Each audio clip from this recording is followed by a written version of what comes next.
The math professor is on the air.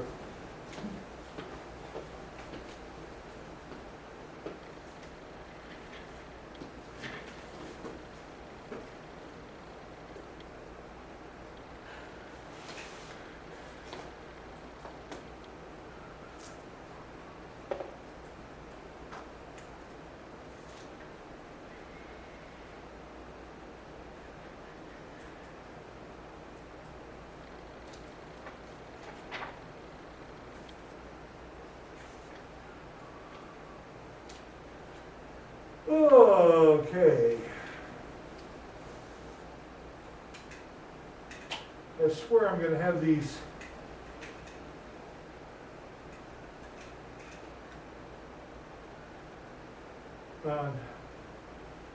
meeting numbers memorized.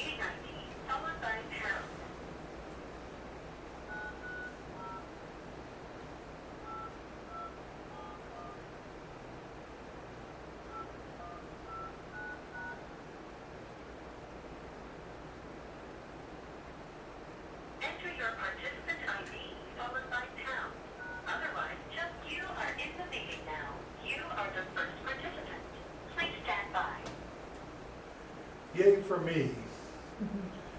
All right.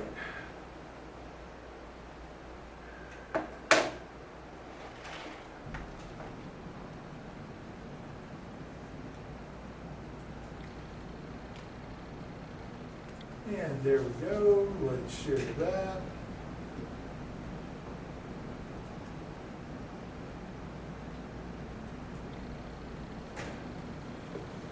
Okay, so let's talk more about work packages. Our compañeros seem a little slow to show up. Oh, there's Tylen. All right, so our work package is the lowest level of the work breakdown structure. So we think of it as being output oriented. So we're defining the work, what we're going to do. We're identifying the time that it will take to complete a work package, how long. We're identifying a time phase budget for the work package. Just listen, go in and listen to my computer. You tell me if that's right.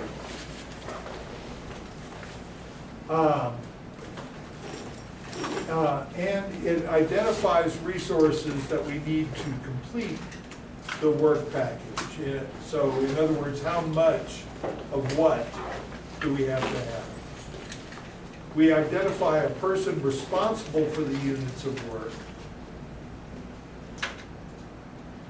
And we identify the monitoring points, the milestones that we're going to measure our success by. Okay, so we're going to pause 1 second while he tells me my computer is about dead and it'll have to be put out of its misery. It's just a CPU guy. It's just running something. It's just going to make a noise, so it shouldn't affect it. Okay, so if it drives me crazy and I go on a killing spree, that's going to be okay? Yeah. All right, carry on. But I'll see if we have an extra fan lying around. We can replace it. Because the fan's like hitting. Right. All right. Thank you. I appreciate it. Oh, look around. Wait. Hello, Lyndon. Oh. No, sorry, Lyndon on the phone. Oh. Okay. Yes.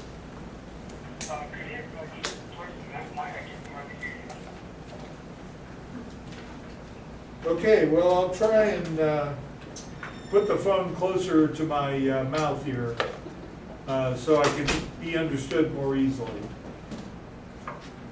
All right. So happy to help. All right, so we integrate our work breakdown system with the organization, our organizational breakdown structure. So how do we organize to do our responsibilities for the project? So why do I have this horrible feeling we've already done this part Yes, of the we did, presentation? we're on chapter 5. Oh, well, sure, now you tell me. Okay, I was well, like, Yeah, same here. all right, chapter 5, think- my favorite all my if you life. think that we need chapter 4 again, by all means. That's not really my orientation. You've got to realize I've taught this class often enough, I sometimes can't tell whether I've done it before because it's, Telling you need a break today. It's been a long morning for you. oh, this has been a hard day, there is no doubt. But this is the second to last thing that has to be done. All right, so, enough fooling around with chapter 4. Chapter 5, estimating project times and costs. All right, I feel confident we haven't done this yet.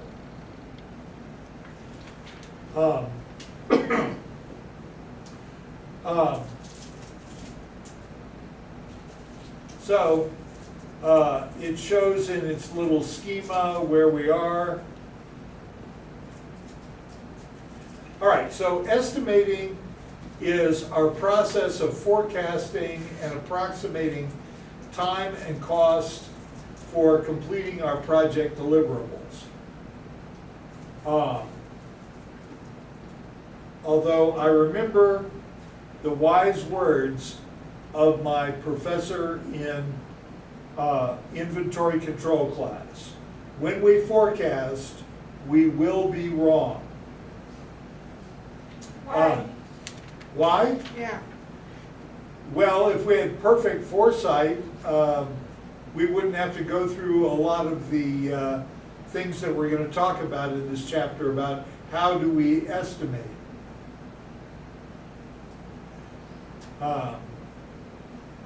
So, omniscience, I'm afraid, is off the table. Okay.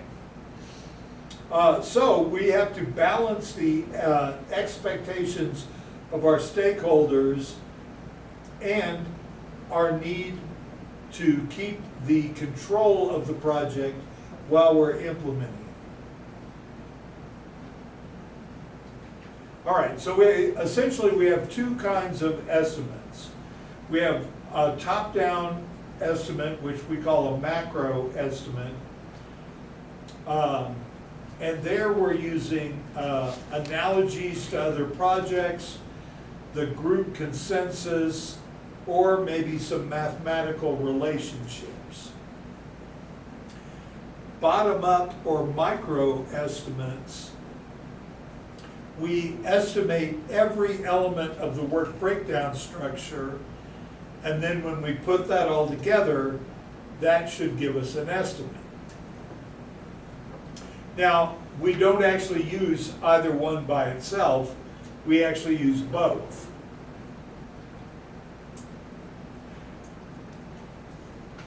All right, so estimating our time and cost are important.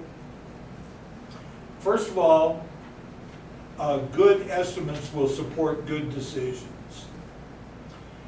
We have to be able to schedule our work, and we have to be fairly accurate about that because we may be having to share facilities, spaces with other projects or other things that are happening within our organization.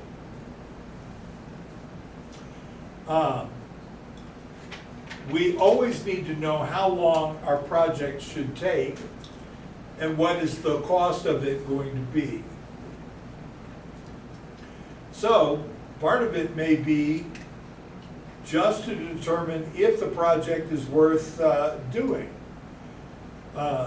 If we think of some kind of a project, whether it's to create a new facility or a new product, if it's gonna take too long and cost too much, we're gonna have to go back to the drawing board and say, well, wait a minute, the company can't afford that kind of situation. We're gonna need to know what cash flow is gonna be needed to support the project. And we need a baseline that we can measure our project against to know if it is progressing appropriately or not. We're going to use that to develop our time phase budget. In other words, in month 3, we have to have this much money to do this kind of thing. And again, we need a baseline that tells us, are we doing well on this project, or are we behind, are we ahead? Where exactly are we? All right, so the quality of our estimates is going to be affected by these 7 things, although the 7th one is one of those et cetera things. So first of all, what is our planning horizon? If we're planning something that's going to happen in a month or a few months, we're probably going to get a pretty good estimate. If we're planning something that's going to take 10 years, 15 years, 20 years, that could really whack our quality estimate.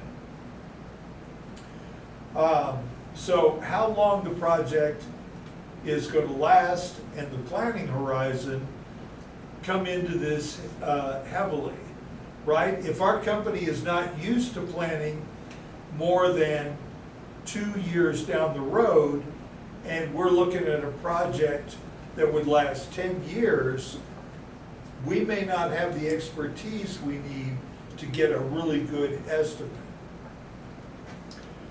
The next thing that affects the quality is the people. Do we have people that are familiar with this type of project, that have done this type of project, that are going to be able to bring expertise to the table about this kind of a project? Can we hire people that have this kind of expertise? That is not an unknown method for the company to go out and say, look, we've got everybody we need, except we need a real expert in microelectronics, right? So dig somebody up. Part of it's going to be our project structure and our organization. I've already indicated to y'all that my personal favorite is for our structure to be project-oriented. Even if the company itself is more functional.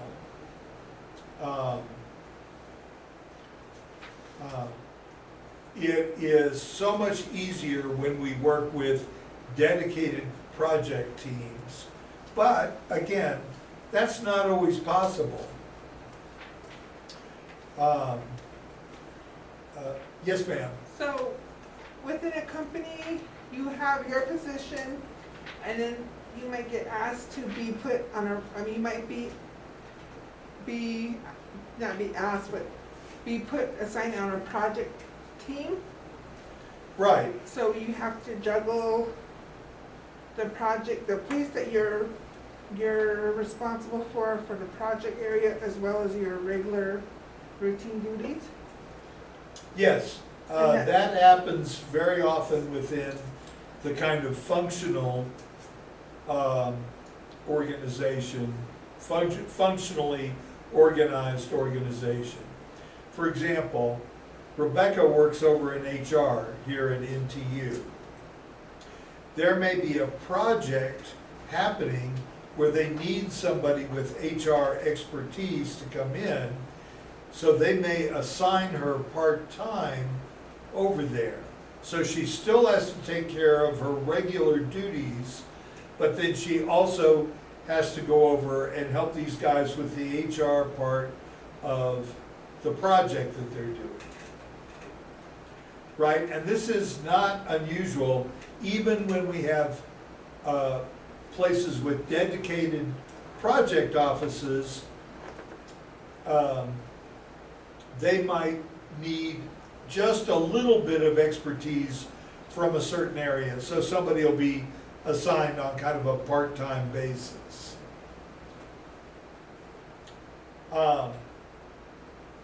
One problem that we often have is people pad their estimates, right? You've got an expert on doing a certain part of our estimate on one work package. He thinks it's gonna take 8 or 9 days, right? But he goes ahead and says, let's call it 2 weeks, right? Well, that's gonna throw off, if everybody does that, that's gonna way throw off the project duration estimate, right? So we need to give the best estimates we can, right? Part of it's gonna be our organization culture as well. Do we have an organization whose culture is that we always try to do a very good job and the very best job we can under every circumstance? Or are we a bit more slapdash? You know, we do the old Kentucky estimate of wetting a finger and sticking it in the air and saying, well, I'm guessing 3.5 weeks.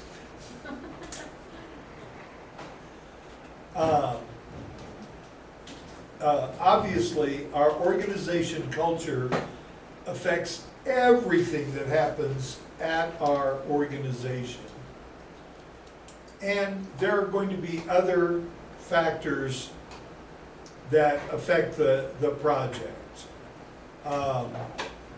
They might be non-project factors. They might be factors that we have trouble factoring in, if I may use factor more than once in the sentence.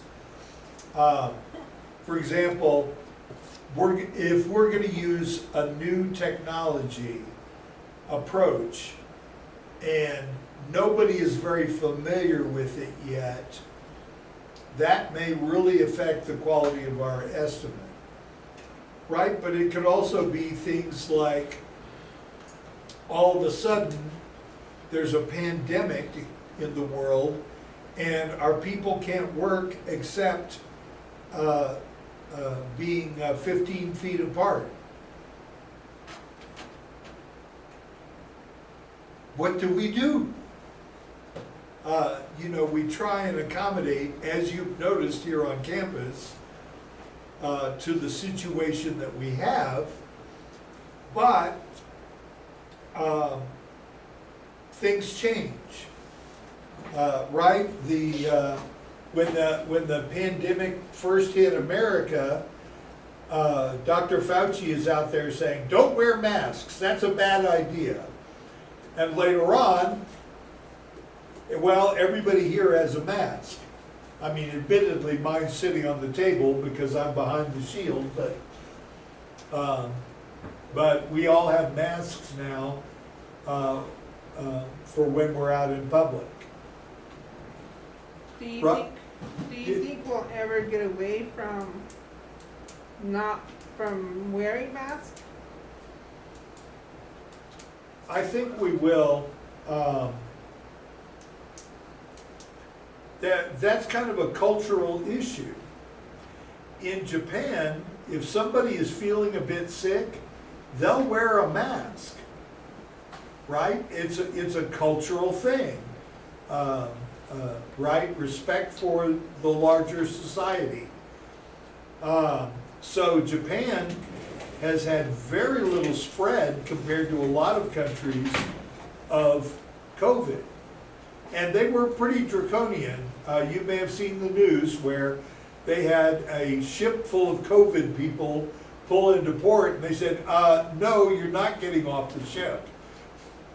And they made them stay there till they recovered, or didn't recover in a couple of cases. And a lot of the countries that have handled this really well, the culture is that they were willing to wear masks. For example, South Korea, very similar to Japan in this. Taiwan, very similar to Japan. The people there have no problem with wearing masks if they might be sick. Sweden and Belarus, on the other hand, don't necessarily have that tradition, but the people were willing to wear masks to keep from spreading. Now here in America, we have a kind of a different problem. America was settled by people who weren't satisfied with where they were, didn't want to be told what to do, and as a result, it's been a bit of a roller coaster ride for all of us.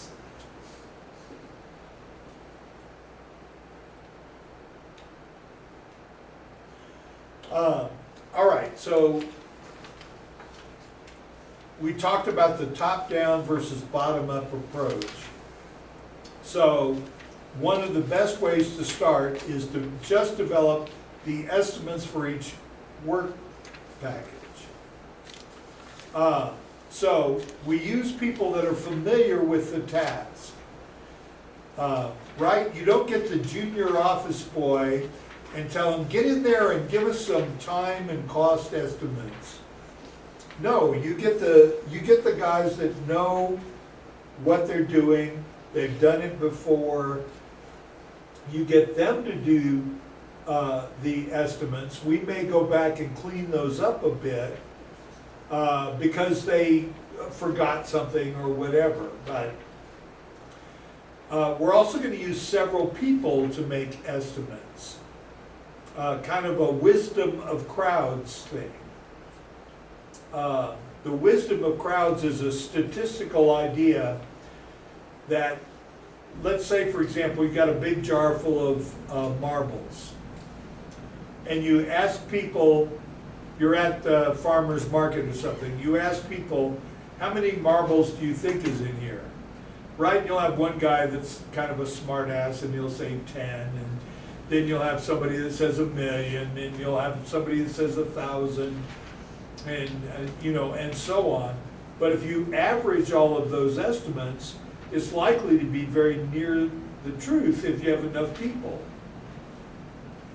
Right? So we use several people to make estimates. Again, we want people familiar with the tasks, but you might want to throw a couple of those junior guys in there and find out what they come up with. When I say guys, I say that as a non-gender specific term.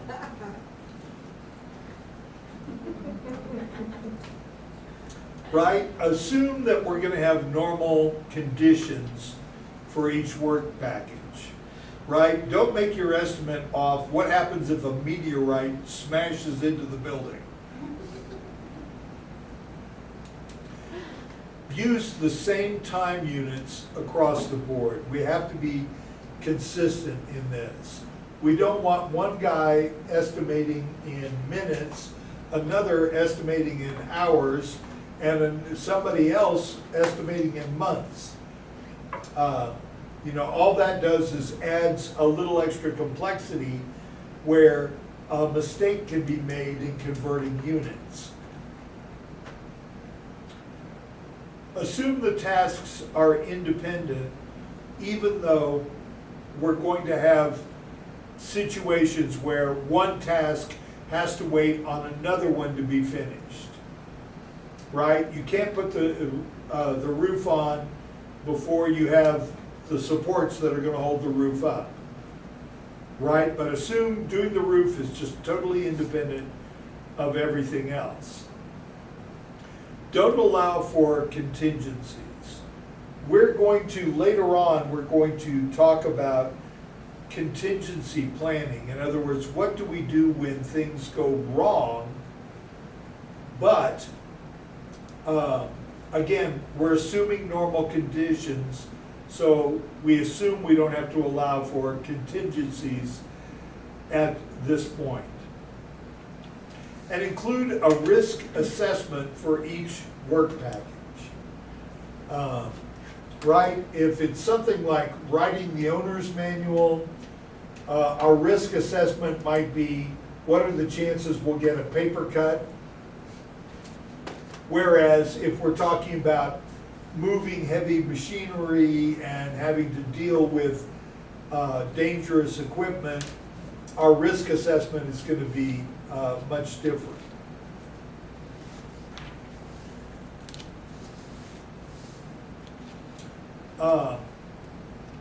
All right, so here they're kind of just restating the same idea. We have people familiar with the tasks making estimates. We use several people to make estimates. We base our estimates on normal conditions, efficient methods, and a normal level of resources. Okay, so we don't assume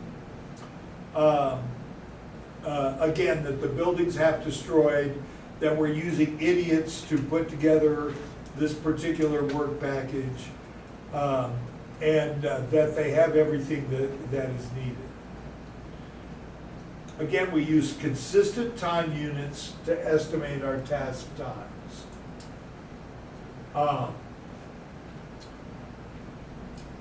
All our tasks we treat as if they're independent. Don't start lumping tasks together. Right, and that might even be a thing of, for example, I used the example earlier, putting on the roof. Well, we might actually have that broken up into several work packages where one package is decking the roof, in other words, just putting down the first base layer of metal that's going to hold everything else up, right? And then another estimate for when the roofing company comes in and they're putting down the tar and the gravel that's going to seal that up, right? Because those are likely to be done at two very different times, so it makes sense to go ahead and treat those as two work packages. Don't make allowances for contingencies. Again, we'll do contingency planning later when we fully develop our risk matrix. And put in some basic risk assessment here at the beginning so that it's not a surprise when we come out with a fuller risk matrix, risk assessment, and they say, wait a minute, you never told us that the crane could fall over, or that this, that, or the other thing might happen.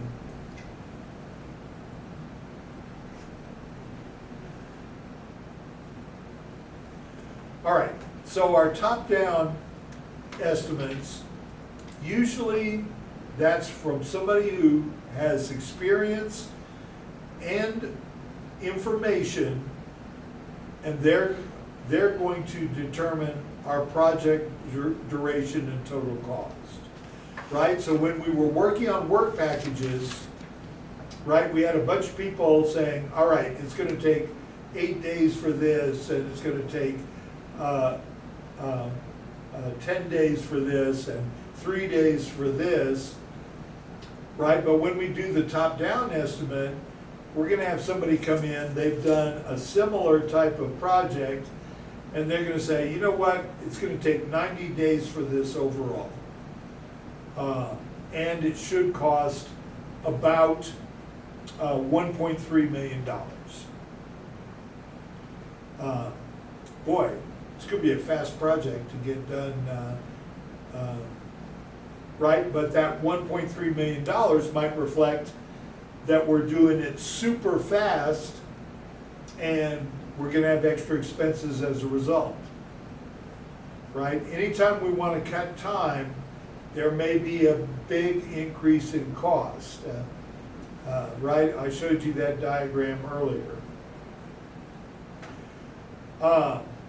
All right, now, the top-down estimate may be made by by an upper-level manager, and they really don't know the processes used to complete all the work packages that make up the project. So,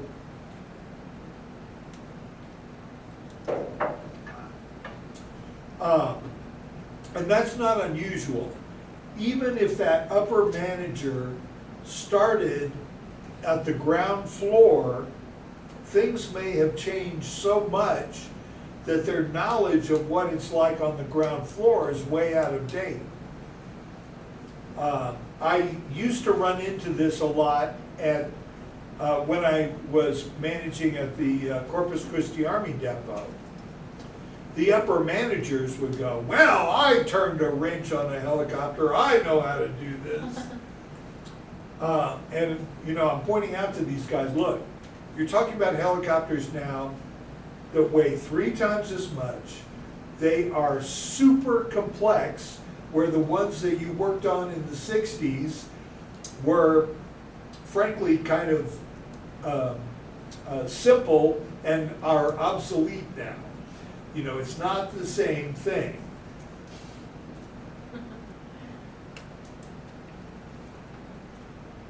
All right, and our bottom-up approach, frankly, I always try and think in terms of both approaches. I have seen just one approach used at times, and it's better to use both, right? So it can be a check on the cost elements in our work breakdown structure, because we're doing it work package by work package. So we have an estimate of what the work package costs, what time that it's going to take on the work package, and we can see how closely these two approaches agree and make adjustments. Okay, so sometimes, well, when we're talking about strategic decision making, then we're talking about top-down estimates, right? How long will it take to, and how much will it cost to develop this project? Somebody's going to give you an answer off the top of their head. All right, I think we're going to need $500,000 in money, and we should be able to develop it in 5.5 to 6 months, right? When you're sitting around the strategic board talking, all right, if cost and time are important, we're definitely going to make sure we get a bottom-up estimate going. If we have a lot of uncertainty, a top-down estimate may be the best we can do, right? We're trying to develop a new technology, or we're trying to work with a new technology. That's going to introduce a lot of uncertainty, so we may not be able to do better than a top-down estimate. Yes, Cheryl. So the way that I kind of am picking it up and understanding it is, top down is like people that really don't know what they're estimating. They have a pretty good guess, And then bottom up is people that actually work with it and they know exactly how much time and how much effort it'll take. Kind of like, is that? That's exactly it. As I said, I like to work both ways to make an estimate. But sometimes there's not time, there's not the expertise necessary. Sometimes we're stuck with one approach or the other. Now, bottom-up estimates, usually we're only stuck with that approach when we have a pretty good idea what we're doing anyway, but it's got to be done in a short time period. But I really prefer if we can at least attempt to use both methods. The closer we can estimate the time and the cost to do something, and the more accurate we are, the better we're going to look, if nothing else. And appearances are important. An internal small project, we may just say, you know what, we'll give you a month and $10,000, get this done. Of course, if you come in under 10,000 and under a month, then you're a hero.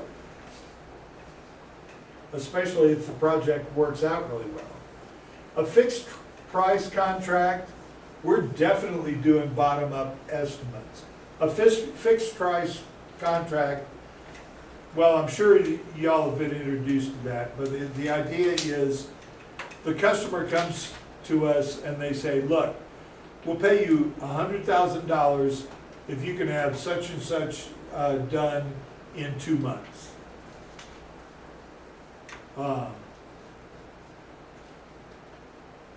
If the customer wants details, we're definitely going to want bottom-up to be in there. Right? They're not going to be satisfied with that vague hand-waving and it's going to take 6 months and $1.5 million. Well, maybe they will, depending on how good a salesman you are, but that's not the way to bet. And if the scope, if we don't know for sure what the scope is going to be, that kind of goes back to that high uncertainty area, where we have to say, we don't really know what everything is going to be on this. So, we're back to vague hand waving and a rough estimate.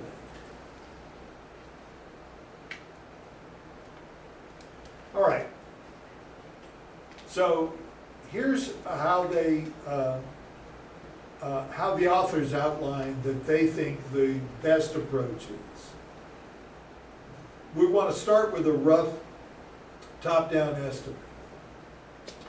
We don't want to start with a bottom-up estimate because that takes time, and our very first estimate needs to be, how much time do you think and how much money do you think in general? And then, the company may say, that's too much time, that's too much money, whatever. We develop our work breakdown structure and our organization breakdown structure, right? We're going to have those be really well developed to be able to go to the next step, which is make our bottom-up estimates. All right, from that, from our work breakdown structure and our bottom-up estimates, we can develop the schedules and budgets. And that's gonna take probably at least several passes where we've made our bottom-up estimates. Those give us some times and some money. When we reconcile our top-down and bottom-up estimates, that's where we put a little padding in, a little padding of time, a little padding of money if we possibly can. Now, there can be projects that are so important that we just throw money at it like big dogs. For example,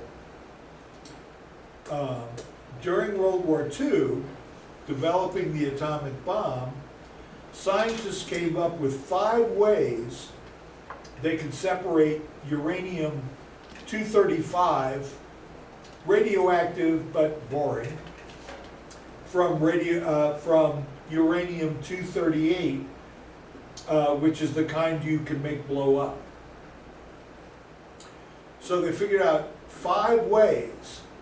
Now, did they say, well, we'll try way number 1, and then way number 2, and then way number 3? No, they said build 5 different plants. We're gonna try them all at once. And that wasn't even the most expensive project in World War II. All right, so our top-down approaches for estimating our project times and costs, first of all, it can be the consensus method, right? They say to me, Harry, what do you think it's going to take to do this? And I throw something out there. I say, well, it's going to be $10 million, and it'll take us at least 2 years. Right? And then they go to Fred. Fred, what do you think? He goes, well, I think we could do it in 18 months, but that would take $13 million. Right? So we would kind of go around amongst all the people that would have a good idea about it and just get a consensus of what it's going to take, right? In the end, they might just take all of our estimates and average them, and we come up with something like 21 months and $14 million. We could use a ratio method where we say, you know what, the last marketing campaign we did, it took us 3 months to develop and cost us $500,000. We want this to be even bigger. We want it to be really 1.5 times bigger. So let's call it 9 months and $750,000, right? Just kind of scaling up. We might use an apportion method where we say, okay, we've done this before. We expect this part of the project to take this percentage of the cost and time, and this percentage of the time, this part of it to take this percentage of the cost, this much time, and so on. Function point methods for for software and system project. I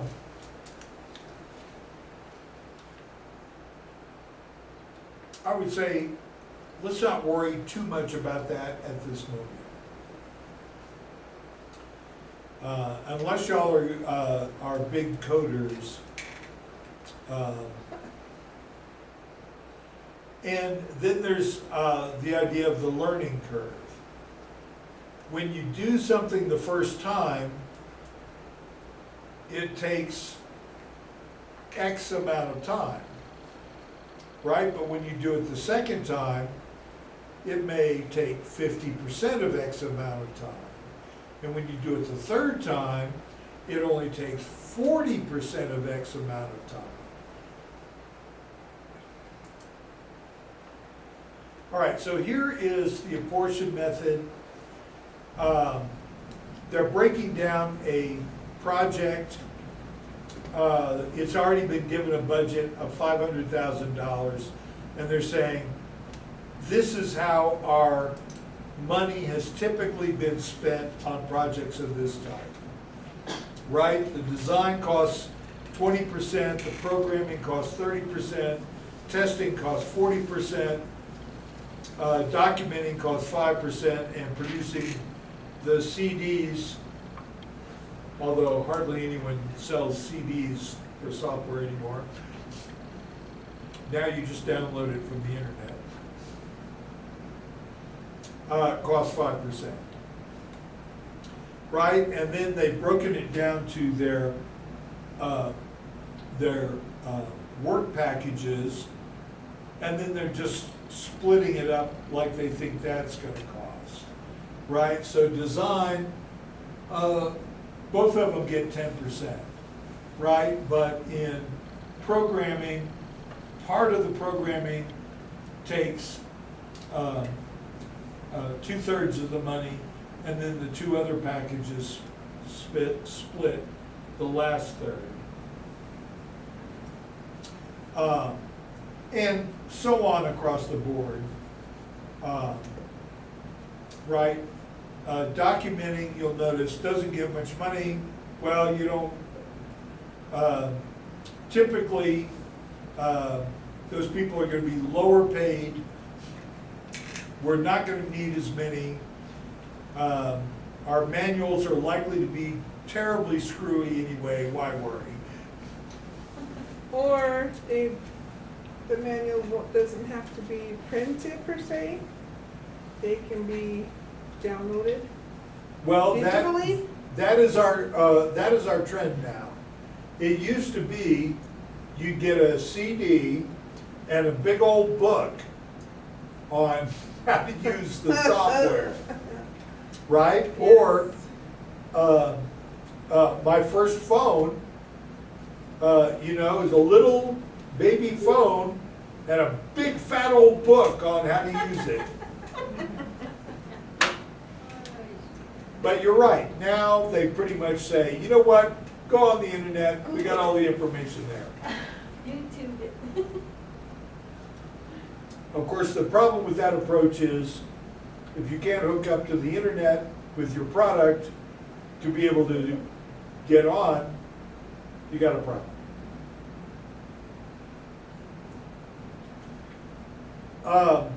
A function point, what we really do is we say, what are the number of inputs, what are the number of outputs, what are the number of inquiries, the number of files, number of interfaces. And we put them into the categories of, okay, it's a low input, an average input, a high input, whatever. And we just calculate it from there.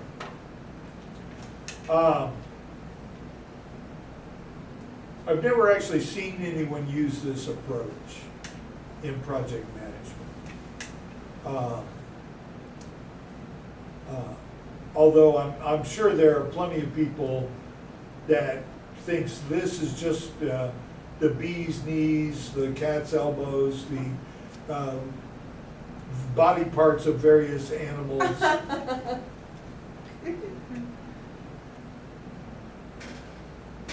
Right, but they show you here how they think that would work.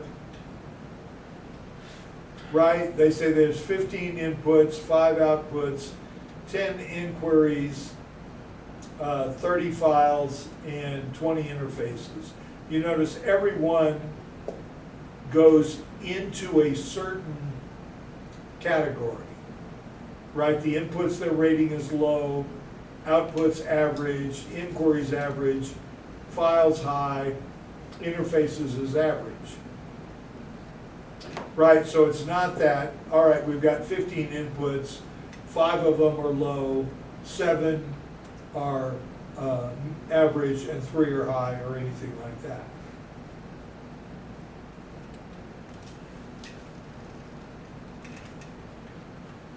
All right.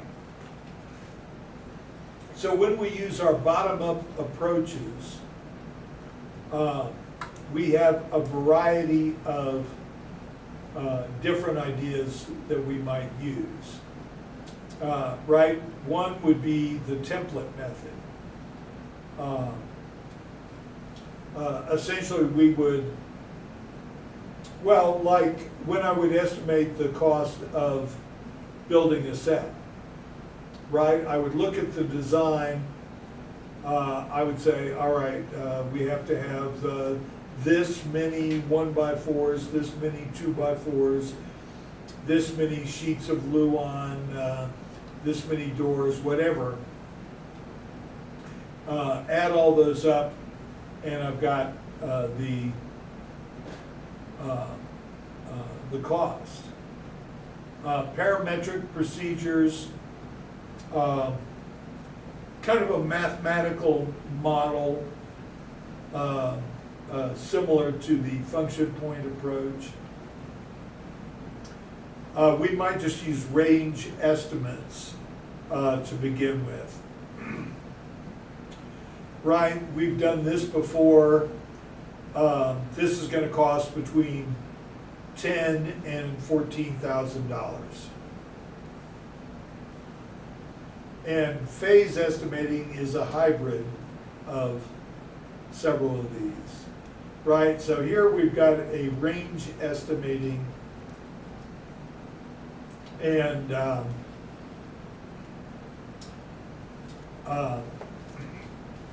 this then gets, this kind of an idea gets used later when we talk about PERT estimating.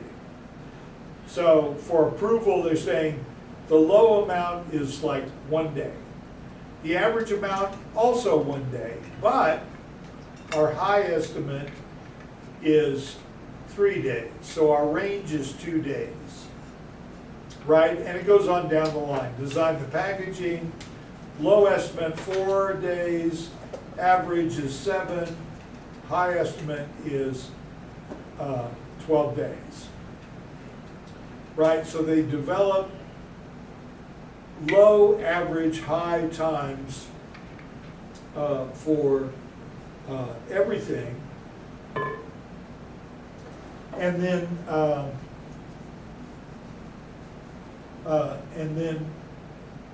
figure that out, figure out what the range is for everything.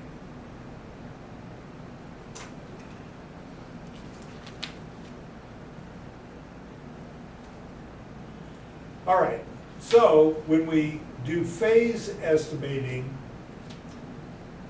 right, we're talking about the product life cycle again. Well, the first thing we have is a need. Whether that's a perceived need, like, you know what we really need in this country is we need a new chocolate candy bar that has raspberries and vinegar in it. Okay, well, it may not be a crying need. Right, but all kinds of things have been put together. Think how many years M&Ms, you had plain and peanut, and that was it. Now, all of a sudden, there's 97 kinds of M&Ms. 97? I counted them. No, I don't know if it's 97. Are you serious? Hazelnut, coffee, peanut butter. Caramel, don't forget Yeah. caramel, white chocolate. Yeah, there's all kinds of different M&Ms Because one day at Mars, they kind of woke up and said, you know what, we've only been putting 2 things in our M&Ms. Maybe we could put some other stuff in there. All right, so everything starts with a need, right? The need might be something that we absolutely have to have it, right? People are getting injured in our factory all the time. We've got to have more safety guards in place. Right? But it also might be something like the M&Ms. You know, hey, let's try putting white chocolate in them and see what happens. You know, let's try putting in caramel. All right, so at the need level, we're just going to do our macro estimate, our top down. When we get to specifications, we have to be more detailed about our specifications, but still the rest of it, we're kind of going to just take a flyer and about that much. We get to design, well, we have to take those specifications and we have to turn it into a design that makes sense. It satisfies the specifications. It won't break the bank as far as cost, right? But still, production and delivery, it's going to cost about that much. When we start producing, we have to do even more detailed estimating, but may still just be saying, well, we'll get them out somehow. We'll use a fleet of drones. Yeah, that's the ticket. And then when it comes time to delivering, we're going to have an actual plan of how that's going to work.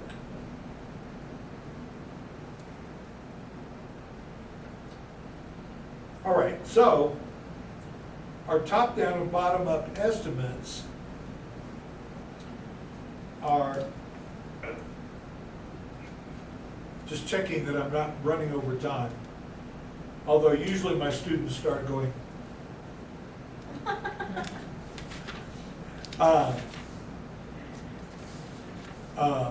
So for top-down estimates, we intend those to be used, first of all, just at the conception, the feasibility phase. Hey, what if we did this kind of a project?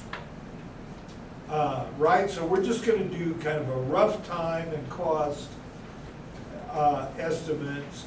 Have we got the funds? We're going to look at that, fund requirements. We're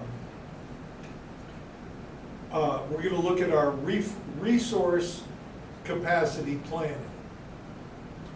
Right, now for bottom-up estimates, our intended use, we want to do much tighter budgeting and scheduling. We want to really nail down what kind of resource requirements we need, and we want to make sure that we know what is the timing that we need those funds to become available.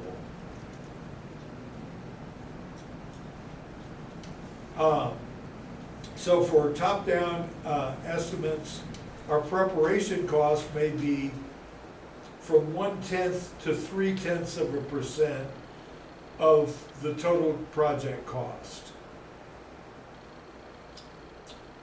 Whereas with bottom-up estimates, we say 0.3% to 1% of the total project cost is more like it. The accuracy of our top-down estimates can swing by 80 percentage points, from -20% to +60%.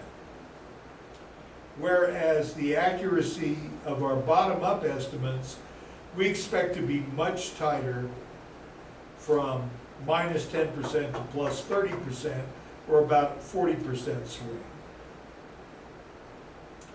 Right, and then we have our methods. The method for top-down, again, consensus, ratio, apportion, function point, learning curves, and for bottom-up estimates, template, parametric, work breakdown packages, and range estimations. Wasn't learning curves listed under bottom-up a while ago? Oh, wait.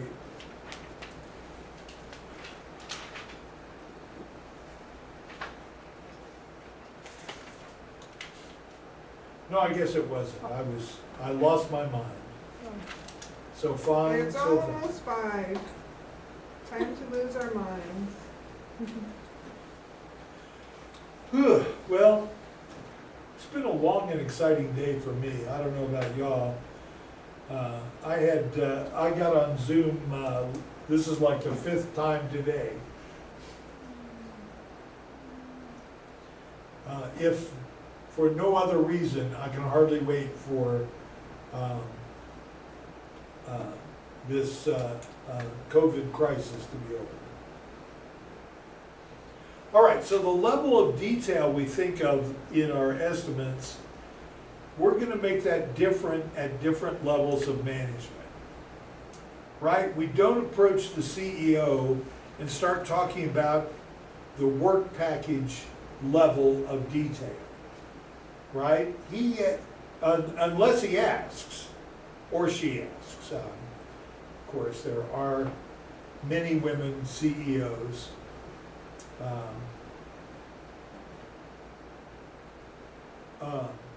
If they're interested and they ask for more detail, of course we give it to them. But generally, we're going to say something like, we are creating a new product. We've almost got that done. The marketing guys are working on a campaign right now. You know, just very 30,000 foot level. The level of detail in our work breakdown structure is going to depend on the complexity of the project, right? If we're building a doghouse, it may be, our work breakdown structure might be design, get materials, make house, throw the dog in and see if he runs back out. Right, but if we're talking about a nuclear power plant, oh my God, you can't even believe the level of complexity we're going to have to go to. Or even something like building a car or building an airplane. Too much detail costs money. Right, again, the example I gave y'all once of, if we're talking about building a house and our work breakdown structure goes all the way to drive nail A into spot B, right? We've gone way too far.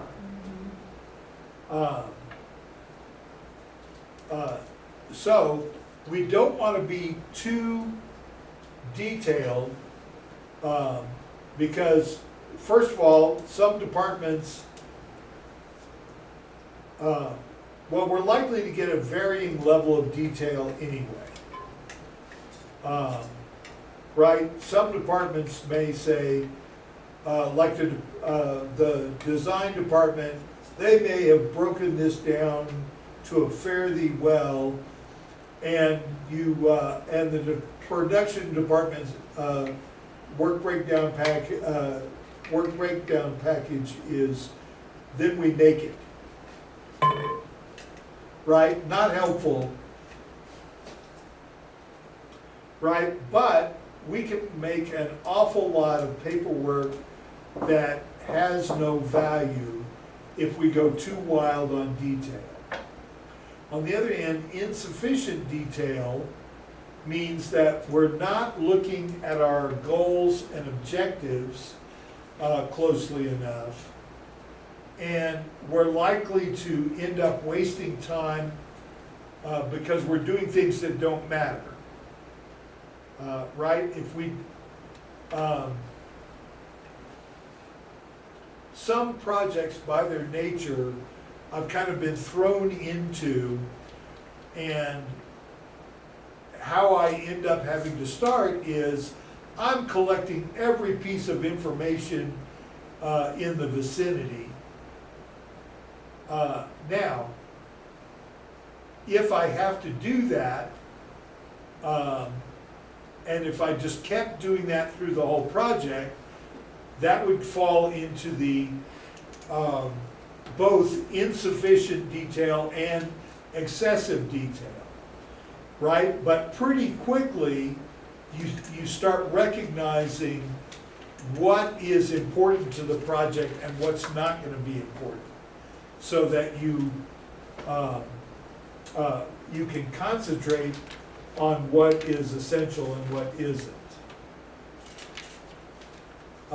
Because you can be in the situation where essentially you're being thrown in to do a project without time for planning.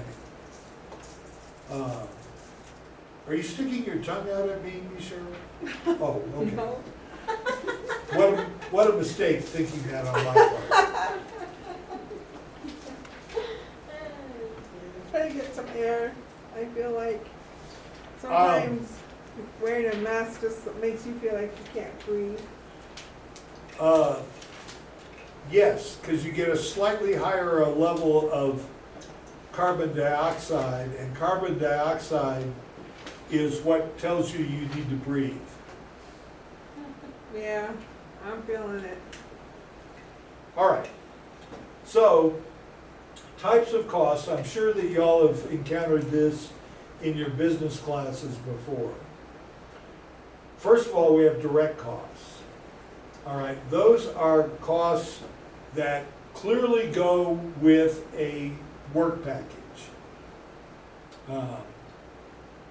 Right, so that might be labor, materials, equipment, other might be we're renting space to do this part of the work package, or we have to hire somebody that has expertise in a certain area or whatever. Although I guess that would fall under labor. We have direct project overhead cost. Those are costs that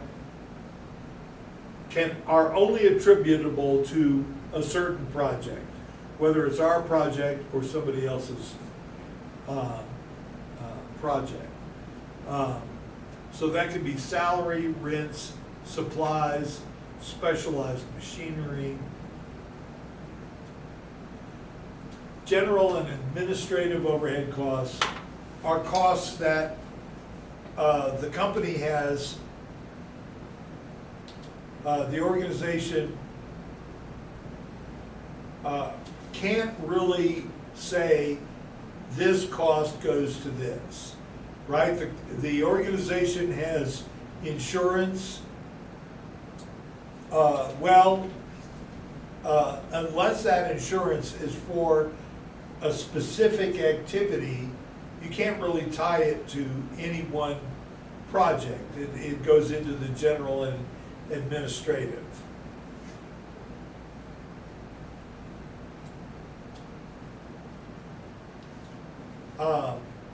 All right, so this is what they consider likely numbers for a project that they're bidding on, right? So they're thinking the direct costs will be 80,000, direct overhead will be 20,000. So our total direct cost is 100,000. Overhead they're calculating at 20%. So the total costs are $120,000. And then they're saying, and we want profit, so that'll be another 20% on top of that at $24,000. So we would bid $144,000. What do they mean by profit? Like the project they're making or they're constructing is gonna make money? What do they mean by profit? Let me put it this way.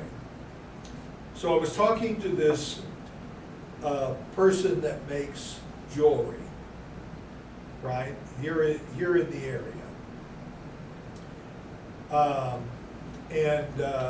They're one of these guys that comes around to your office here, right? And so they offered me a necklace at $10. Well, of course, I'm a very nosy person. Industrial engineers make great spies because they want to know stuff, right? So I said, well, okay, $10, that seems reasonable. So I'm paying this person. I said, well, what did it cost you to make it? He said, well, I got $10 of materials in it. All right, so this person has $10 of materials in something they're selling me for $10.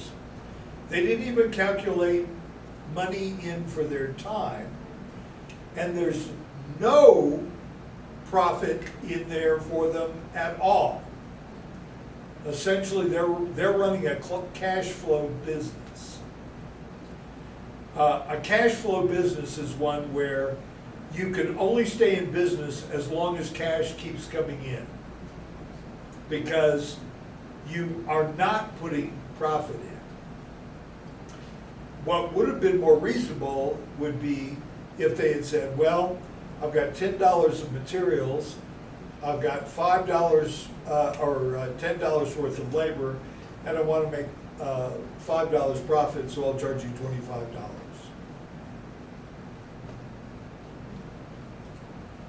That's more sensible. You would be amazed at the number of people that don't make that calculation.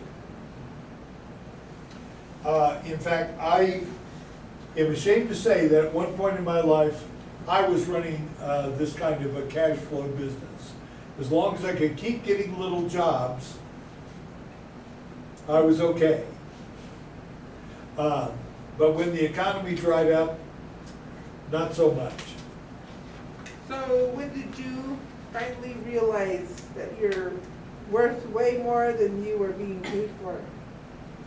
Or did you always know, but you just had to take one for the team and just keep doing what you need to do to make money? I have been just incredible at graduating from school right when there's an economic crisis. So in 1983, I graduate with my bachelor's degree. The price of oil had just gone through the floor. So in Texas, there weren't many jobs for engineers. Half my class didn't have a job getting out of engineering school. Because they could hire an experienced engineer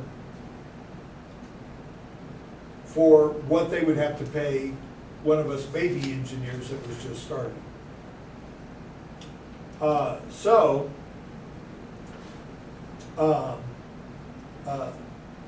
I ended up working in theater for many years. I grew up in a theater family, and so, man, I knew how to do just about every job in the theater. I could run the front of house, I could run the backstage, I could act, I could direct. But people don't want to pay you much in certain professions, theater being one of them. I see. So So I ended up doing all kinds of things, like I would work a 20-hour day for $50 to be a stagehand at a rock concert. Wow. Yeah. it was- But back then, things didn't cost as much as they do now. Well, You can- no, but I was able to scrape up like $400 a month. Half of that was my rent. You can see where it goes from there. So if you were a stagehand for a rock concert, what rock concerts did you get to see? Or The what? first one I ever worked was Triumph. Oh. Well, disappointment. But I worked all kinds of concerts. I worked Megadeth, Kiss. I worked country and western concerts. I worked junta music concerts. I worked ballets. I worked all kinds of things, and they didn't all pay as badly as the ones at the Ritz Theater that paid me $50 for essentially a 20-hour day. But still, it was a hard life. Yeah. You know what? Let's pick up with this next time. All right, so I'll write down more carefully what slide we're on. Are there any other questions? Homework assignment? Homework assignment is on Moodle, so is your quiz. Okay, you only get a day to do your quizzes. So be sure that you do them.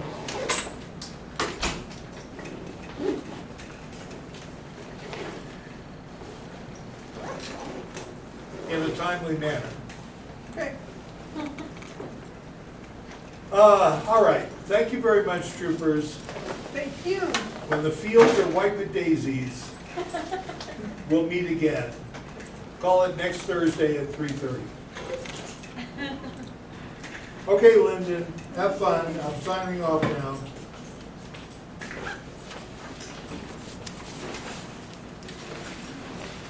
Thank you.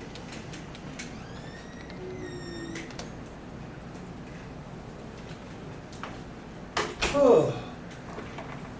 Ow, what an exhausting day it's been. It is. Oh, I meant to tell y'all, I've been grading your homework, and I sent emails to all of you with the scanned copies of your homework, so you get feedback. Okay. All right, thank you so much. We will see you on Thursday. Can hardly wait.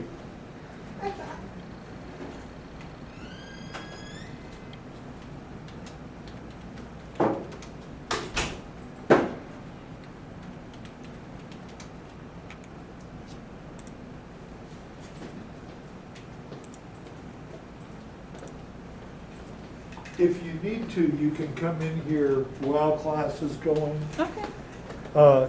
Just don't disturb anyone.